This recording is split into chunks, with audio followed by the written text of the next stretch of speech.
and welcome to Tuesday Tips, Part 2 of our Fair Housing Tips during the Fair Housing Month of April.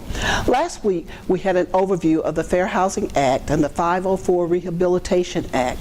We viewed topics that come under the Fair Housing umbrella. Most of us were aware or unaware that some of these topics were covered by the Fair Housing Act.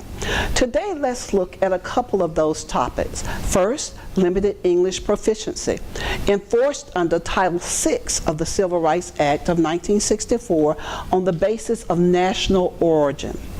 LAP or LAP, which is the Language Assistance Plan as we refer to them, protects persons who do not speak English as their primary language and have a limited ability to read, write, and speak English.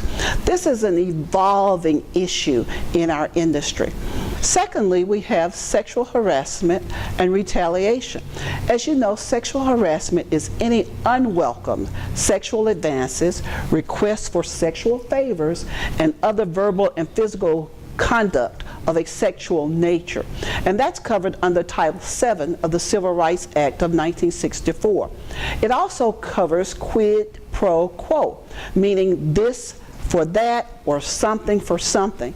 And you cannot retaliate against a person because they turn in a fair housing violation. Next, we have LGBT, which is equal access rule, covered under the protected classes of sex. It provides protection for lesbians, gay, bisexual, and transgender individuals, couples, and families, regardless to actual or perceived sexual orientation or gender identified or their marital status. Lastly, we'll look at the VAWA. Now, we've covered VAWA before on our Tuesday Tips, and you know that it is against the Fair Housing Rules and Act to discriminate against a person because they are a victim of domestic violence, to evict them, to not allow them to fill out an application. So those are the 4 that we're going to cover today, and we will see you next week to cover a couple more. Remember, fair housing is the law.